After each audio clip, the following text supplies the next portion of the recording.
कायनेमॅटिकल equations बघणार आहे. हे काही फरक दिला नाही. सिलेबस वाल्यांचं मला कधी काही कळलं नाही. हे 9वीचं ऍज इट इज असं उचललंय इथं 11 नंतर. ओके, म्हणजे आता काय काय याच्यामध्ये बघायचं हे ताई बघा काय इकडे बघा. सो आता इथं बघा हे जे आहे ते हे टाइम दाखवलंय. हा जो दाखवलाय तो व्हेलॉसिटी. मी इथं लिहितो ना ह्याच्यासाठी प्रॉब्लेम साठी फार इम्पॉर्टंट आहे. व्ही म्हणजे फायनल व्हेलॉसिटी. आपण आधी पण लिहिलं होतं का? यू म्हणजे initial velocity. Very good. Okay, T म्हणजे टाइम. टाइम. ओके, सो अजून काय? एस म्हणजे पुढे जाऊन डिस्प्लेसमेंट. डिस्प्लेसमेंट. ए म्हणजे काय असणार? एक्सेलरेशन. एक्सेलरेशन. Okay, acceleration. परत काय आले की आपण लिहूया. माझा शब्द suppose any object at rest. What is the x? कोणताही ऑब्जेक्ट एका जागी थांबलाय. व्हॉट इज द सुरू व्हायचे आपल्याला त्याला मोशन मध्ये आणायचं बरं का. X is equal to 0. Time is also 0. This situation that particular object is an origin. Graph मध्ये समजा आपण याला मोशन मध्ये नेलं तर मग आपल्याला इथलं ऍक्सेलरेशन करायचं ह्या ऑब्जेक्टचं.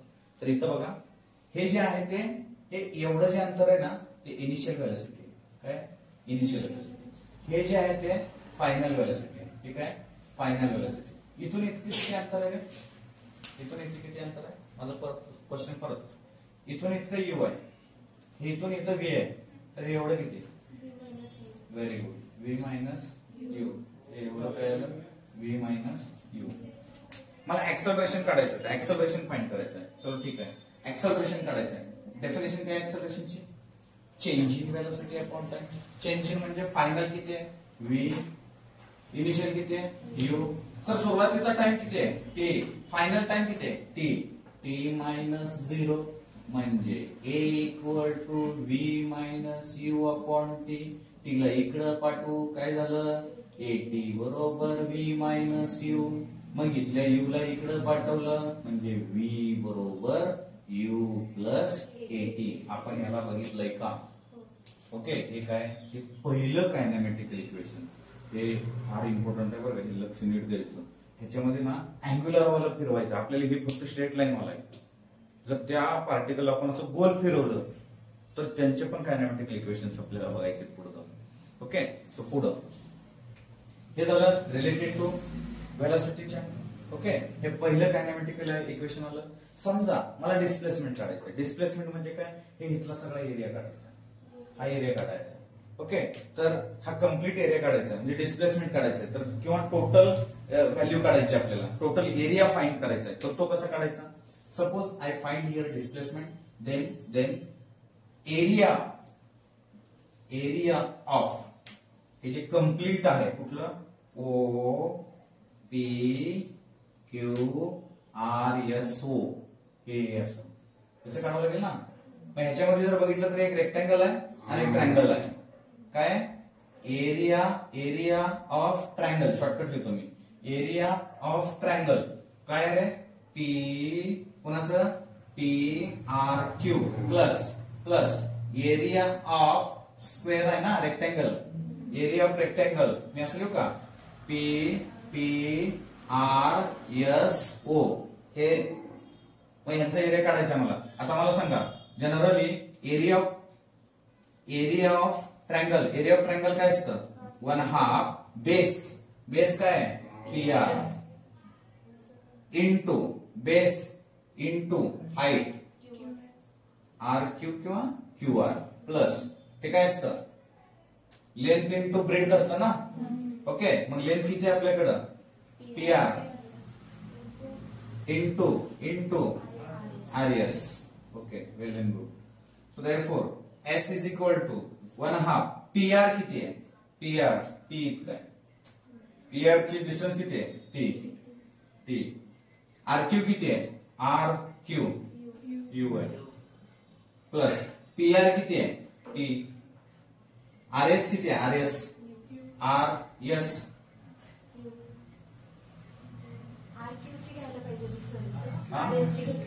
हे आर क्यू. हा इथं चुकलं नाही तरी काही भोकायला लागली.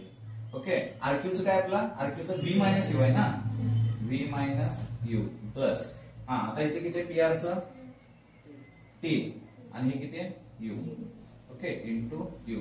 त्याला थोडं मॉडिफाईड लिहितो. कसं लिहितो बघा, एस बरोबर इथं वर लिहितो, एस बरोबर 1/2 टी.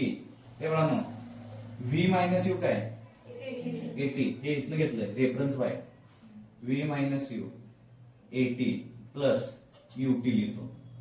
आता इथं S is equal to UT ला आधी घेतो, यूटी प्लस 1/2 टी स्क्वेअर आहे 80 स्क्वेअर. वाचायला छान वाटते म्हणून आपण यूटी ला आधी घेतलं. म्हणजे एस बरोबर यूटी प्लस 1/2 80 स्क्वेअर. क्लिअर आहे. तर अजून एक आपण डिस्प्लेसमेंट आपण सांगू शकतो. कसं डिस्प्लेसमेंट सांगू शकतो, ऍव्हरेज व्हेलॉसिटी इनटू टाइम. कसं सांगू शकतो आपण, ऍव्हरेज व्हेलॉसिटी इनटू टाइम. त्याला आपण काय सांगू शकतो, डिस्प्लेसमेंट सांगू शकतो. ऍव्हरेज व्हेलॉसिटी, ऍव्हरेज व्हेलॉसिटी काय आहे त्याच्यावरून आपण हे सांगू शकतो. म्हणजे एस बरोबर सर ऍव्हरेज व्हेलॉसिटी किती असते, average velocity V plus you upon 2. Average कसं काढतो, दोघांची बेरीज डिवाइड बाय 2 व्हेलॉसिटी. 3 असले असते तर तिघांची बेरीज डिवाइड बाय 3 केलं असतं. 4 असले असते तर चौघांची बेरीज डिवाइड बाय 4 केलं असतं. ओके, म्हणून मग आपण काय केलं, ही व्हॅल्यू इथे टाकू. तर काय असतं बघा, एस बरोबर V plus you upon 2 into काय येणार आहे टी. मी काय केलं, याला इथे एक ऍडजस्टमेंट करतो. काय ऍडजस्टमेंट करतोय बघा, V plus you upon 2 into T into एक छोटीशी ऍडजस्टमेंट काय करतोय, ही ऍडजस्टमेंट मुद्दाम वेगळ्या पेन न लिहितोय. हे एवढी ऍडजस्टमेंट ही आपल्याला जमलीच पाहिजे, आलीच पाहिजे आपल्याला. काय केलं मी, व्ही मायनस यू न डिवाइड मल्टिप्लाय केलंय. काय केलं मी, व्ही मायनस यू न डिवाइड मल्टिप्लाय केलंय. तर मग आपल्याला स्टेप्स कशी येतात बघा इथं. हे बघा, हे जवळजवळ येतो व्ही प्लस यू आणि V minus you into T divide by 2. Okay, V minus you इथपर्यंत काय अडचण आहे का बघा तुम्हाला, काय अडचण आहे का. मी थोडं रेड करतो.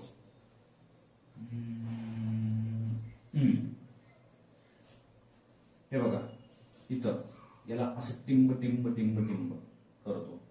ओके, ए बरोबर V minus U upon T दिसतंय. ए बरोबर हे खाली आहे V minus U upon T. इसको उलटा किया, इसको उलटा किया, 1 अपॉन ए. म्हणजे त्या ठिकाणी मी एवढंच चेंज लिहितो बघा, एवढंच चेंज. एस बरोबर ए प्लस बी ए मायनस बी. काय असतं, ए प्लस बी ए मायनस बी बरोबर A square minus B square. Can I write here V square minus U square. Okay, into ह्याला तर आपण काय टाकायचं आहे, हे 2 ला 2 तसंच आहे. याला काय टाकलं आपण, ए कुठं आहे, एवढीच आहे. ओके, मग आपल्याला हे याला इकडे पाठवू. 2as बरोबर V square minus U square. Means आपल्याला काय झालं, हे मायनस इकडे पाठवलं म्हणजे व्ही स्क्वेअर बरोबर यू स्क्वेअर प्लस 2as. हे झालं कायनेमॅटिकलचं तिसरं इक्वेशन. हे झालं किती, तिसरं इक्वेशन. म्हणजे 3 इक्वेशन कुठले आले, v equal to u plus 80, दुसरं s is equal to ut plus 1/2 80 square. हे मला लक्षात कसं आलं ह्याच्यापेक्षा हे मला लक्षात राहिलं पाहिजे बघा प्रॉब्लेमला. v square equal to u square plus 2as. फिजिक्सच्या स्ट्रेट लाईन मधला प्रॉब्लेमचा हर्ट म्हणजे हे. कोणताही प्रॉब्लेम कशाही टाईपचा डिस्टन्सच्या रिलेटेड जर विचारला, व्हेलॉसिटीच्या रिलेटेड विचारला तर हे येणारच. म्हणजे कसं, वरून ऑब्जेक्ट खाली टाका, खालून वर फेका, हे येणारच.